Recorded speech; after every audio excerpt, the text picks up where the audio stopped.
kitchen sink is where I go to and cry and let it out, because no one sees me getting things done, and I let it all out. My husband's in his room, my kids are at school, and that's where I have my talks with God too, over that kitchen sink. My name is Leilanie. I'm married to my husband Michael, Leilanie, and we have 3 teenagers. Well, our journey began 21 years ago in 1986. He won my heart as teenagers, I remember him distinctly telling me at the age of 14, "You'll see, we're gonna end up getting married one day." And I thought, what do you know about that?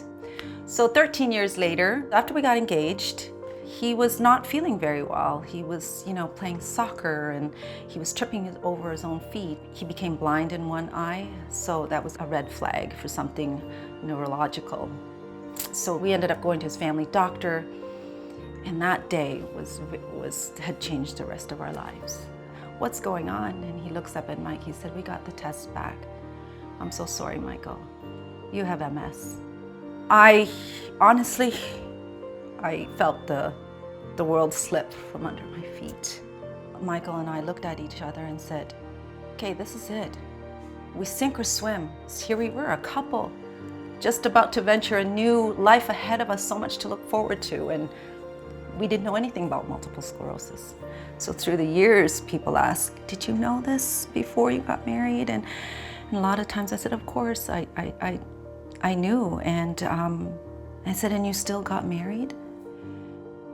More sure than I ever was that this was the man I'm going to take good care of, and I know he's going to be in good hands. That's the only peace that gave me, knowing that through this all, we're going to do this together. It's hard, and I think physically, mentally, spiritually, those are the things, those areas you need to work on and being strong. So do I take care of myself? I do my best. But has there been months where I've lacked exercise or eating well, or even spiritually kind of give up sometimes? Absolutely. I think, to be quite honest, those kids have been his saving grace. So they have stepped up to the plate as far as helping their dad. When I'm not home, because I have to work in the evenings, they help out with the chores, which is God sent. And honestly, in the 21 years that he's had MS, yes, there's been a handful of times where he's very sad. And I could see it, and we feel it, and we talk about it.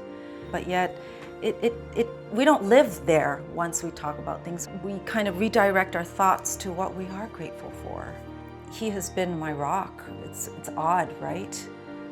The person who is in bed has been my rock, and I know full well, as caregivers, we are the strong ones. We're providing the care, but it's hard putting that strong mask on every day, and that gets exhausting. There are days where I go to work and I put on a mask that I'm now at work. So put the heartache, put whatever tough day that you had behind, and then when I just find myself looking forward to come home, just so I could just be in his arms again, and it feels like home when I'm with him.